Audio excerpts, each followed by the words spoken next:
क्या प्रधानमंत्री नरेंद्र मोदी जी यूनुस से मुलाकात करेंगे United nation general assembly America की मीटिंग में। गाइस, हाल ही के दिनों में काफी ज्यादा अटकलें लगाई जा रही थी कि बहुत जल्द हमें प्रधानमंत्री यूनुस से मुलाकात करते हुए नजर आ सकते हैं, लेकिन इन सारी अफवाहों को ब्रेक डाउन करते हुए एक काफी अच्छी इंफॉर्मेशन निकल कर आती है बांग्लादेश के फॉरेन मिनिस्टर की तरफ से। बांग्लादेश के फॉरेन मिनिस्टर मोहम्मद यूनुस ने बताया कि किसी भी तरीके की मुलाकात ना तो प्रधानमंत्री मोदी जी और यूनुस के बीच होने वाली है। इसका मतलब ये कि प्राइम मिनिस्टर मोदी जो कि मोहम्मद यूनुस से मिलने नहीं जा रहे हैं। लेकिन भाई हम देखें दूसरी तरफ जो बांग्लादेश के फॉरेन मिनिस्टर जिनका कहना है कि कैसे बांग्लादेश के जो सारे लीडर्स हैं मोहम्मद यूनुस वो पाकिस्तान और नेपाल के प्राइम मिनिस्टर से मुलाकात करेंगे। ये एक न्यूज निकल कर आ रही है इंडिया और बांग्लादेश के रिलेशन को लेकर। और फाइनली यहाँ पर काफी सारे लोग जो ये कह रहे थे कि कैसे भारत डेस्परेट है बांग्लादेश से अपने रिश्तों को सुधारने के लिए, या फिर प्रधानमंत्री मोदी जी जो यूनुस से मिलना चाहते हैं। ये हमें क्लियरिटी दिखाता है कि ऐसा कुछ भी नहीं है। भारत सक्षम है सारी चीजों को हैंडल करने के लिए। हालांकि बांग्लादेश भारत के लिए इंपॉर्टेंट है, लेकिन इसका मतलब ये नहीं कि बांग्लादेश हमारी मजबूरी का फायदा उठाएगा।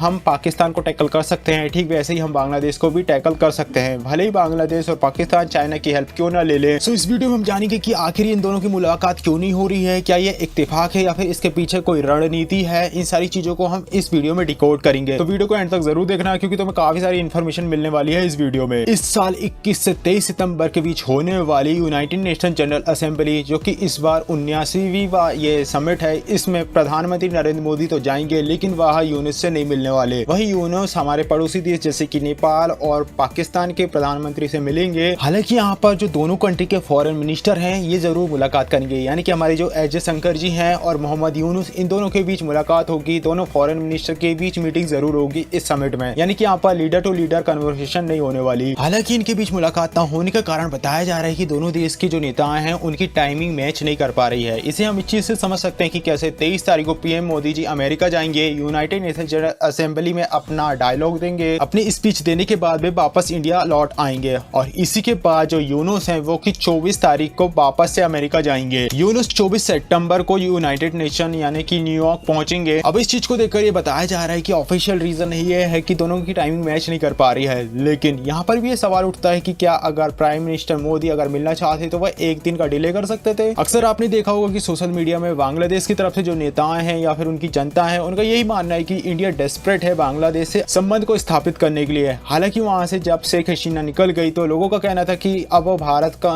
टेंशन में आ जाएगा, क्योंकि शेख हसीना और भारत के बीच काफी अच्छे रिलेशन थे और जब तख्ता पलट हो चुका है तो अब शायद इनके बीच रिलेशन काफी था। पर ये सारी चीजें क्लियर करती है कि कैसे भारत बांग्लादेश को लेकर डेस्परेट नहीं है। हालांकि बताया जा रहा है कि कैसे 28 सितंबर को दोनों देश के फॉरेन मिनिस्टर यानी कि यहाँ पर जयशंकर जी और उधर से मोहम्मद यूनुस मोहम्मद हुसैन दोनों के बीच मुलाकात होगी। और ये पहली एंगेजमेंट होगी इंडिया और बांग्लादेश के लेकर, जो सब बांग्लादेश में हुआ उसके बाद। गाइस, अगर आप इस चीज को नोटिस करोगे तो हमने काफी सारे चेंजेस किए हैं अपने फॉरेन मिनिस्ट्री को, फॉरेन पॉलिसी को लेकर। गाइस, इससे पहले मैंने एक न्यूज कवर करी थी, आई होप आपने उस वीडियो को देखा होगा, जहां पर मैंने बात करी कि कैसे इंडिया इंडस बॉर्डर ट्रीटी के ऊपर बदलाव चाहता है, जो हमें दिखाता है कि इससे पहले जो हमारी पॉलिसी थी काफी ज्यादा डिफेंसिव थी, यानी कि हमारे पड़ोसी कुछ भी करते रहे हैं हम उनके ऊपर कोई भी ऑफेंसिव स्टेप नहीं लेते थे। लेकिन अब हमारी पॉलिसी में चेंजेस हमें नजर आते हैं। अगर बांग्लादेश हो या पाकिस्तान, अगर ये हमारे खिलाफ किसी भी तरीके का स्टेप लेते हैं और सोचते हैं कि अगर ये इंडिया को दबाने की कोशिश करेंगे तो यहाँ पर भारत इन्हें जवाब देने के लिए सक्षम है। हालांकि ये इंसिडेंट मोहम्मद यूनुस के लिए भी काफी ज्यादा बैड साबित हो सकता है, क्योंकि जिस तरीके से मोहम्मद यूनुस दिखाते हैं कि कैसे उनके साथ बांग्लादेश के लोगों का सपोर्ट है। हालांकि ये बात हमें भी पता है कि कैसे बिग बॉस के जरिए उन्हें एयर ड्रॉप किया गया है बांग्लादेश में, लेकिन जिस तरीके का वो शो करते हैं ये भी उन्हें काफी ज्यादा रियलिटी चेक देता है कि कैसे इंडिया उन्हें उस तरीके से दिखता नहीं है। हालांकि मोहम्मद यूनुस जिनके अपने देश बांग्लादेश में ही काफी ज्यादा प्रॉब्लम का सामना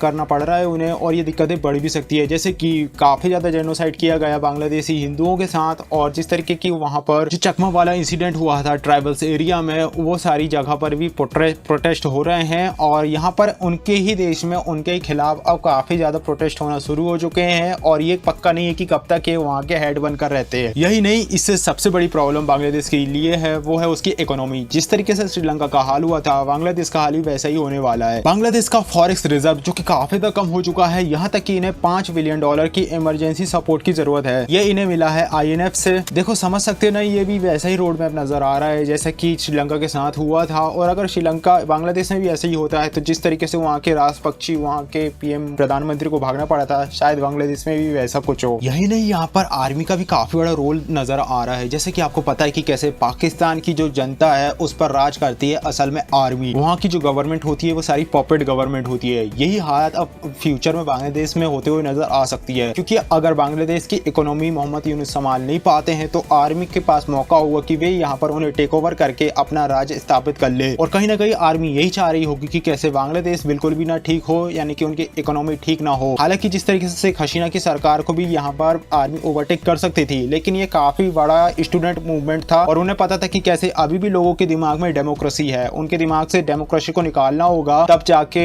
आर्मी तख्ता पलट करेगी तो शायद उन्हें विरोध का सामना ना करना पड़े। उन्हें मोहम्मद यूनुस अगर इस तरीके से बांग्लादेश को संभाल नहीं पाते तो ये उन्हें काफी अच्छा मौका मिलेगा। और इसके संकेत आर्मी ने देना शुरू कर दिए हैं, क्योंकि जिस तरीके से बांग्लादेश की पुलिस की जो पावर थी उसे आर्मी ने ले लिया है, यानी कि ये पहला संकेत है कि धीरे धीरे आर्मी कैसे वहां पर स्ट्रांग हो रही है और टेक ओवर कर सकती है। तो हमें यहाँ पर इस बात साफ पता चलती है कि कैसे फ्यूचर में यूनुस का हालत किस तरीके से हो सकती है। और भारत जैसे कैसे यूनुस को उतना ज्यादा सीरियसली लेता नहीं है। अक्सर तुमने देखा होगा और अभी भी कई सारे लोग जिनका कहना है कि इंडिया डेस्परेट है बांग्लादेश को लेकर, लेकिन यहाँ पर बाजी पूरी उल्टी ही है। इंडिया किसी भी तरीके से बांग्लादेश को लेकर डेस्परेट नहीं है। भाई तुम्हें जो करना है कर लो, फिर देख लेना तुम्हारी क्या होने वाली है और फिर तुम भी समझ जाओगे कि क्या होने वाला है। तुमने पता नहीं ये बात नोटिस करी है कि नहीं कि जो मोहम्मद यूनुस हैं उन्होंने रिवर्स साइकोलॉजी खेलने की कोशिश करी थी कि कैसे अगर वो यहाँ पर सत्ता में आते हैं सबसे पहले वो भारत का विरोध करेंगे, और इस तरीके से वे पावर में आ गए थे इंडिया बाइकआउट मूवमेंट के जरिए। और इसके बाद इन्होंने पाकिस्तान और चाइना से अपनी दोस्ती बढ़ाना शुरू कर दी, ये सोचते हुए कि इंडिया के ऊपर प्रेशर आएगा और शायद ये इंडिया को अपने हिसाब से नचा पाएंगे, लेकिन ऐसा कभी भी होने वाला नहीं है। अगर आप चाइना के पास जाते हो तो देख लो किन के साथ क्या होता है जिन्होंने चाइना की हेल्प ली है। वहीं तुम पाकिस्तान के साथ जाना चाहते हो तो पाकिस्तान के हालात को देख सकते हो। गाइस सबसे बड़ी बात तो ये कि जब मैंने वहां पर देखा था कि जो यही इसके दो एग्जांपल है, एक तो श्रीलंका और मालदीव्स के लीडर ने भी अपनी पॉलिटिक्स को चमकाने के लिए एंटी इंडिया स्टैंड दिखाया, बाइकआउट इंडिया का मूवमेंट चलाया। और मालदीव्स के अभी प्रेजेंट टाइम के हालात कैसे हैं वो आप देख सकते हो। SBI से उन्हें लोन लेने की जरूरत पड़ रही है और पता नहीं वो लोन वापस कर भी पाएंगे कि नहीं। इंडिया ने जबकि यहाँ पर बिना अपना स्वार्थ देखे हुए अपने पड़ोसियों की हमेशा हेल्प ही करी है। पर जिस तरीके से इन कंट्रीज के जो लोग हैं उनकी जिस तरीके की मेंटेलिटी है, धार्मिक भावनाएं हैं, जिस तरीके से वो भारत को देखते हैं वही उनके विनाश का कारण बनती है। मालदीव्स के भी लोगों ने भारत को ऐसे देखा कि वह हिंदुओं का देश है और वो भारत से हेट करते हैं। इंडिया आउट मूवमेंट चला और भारत में हिंदुओं के खिलाफ भी कितना ज्यादा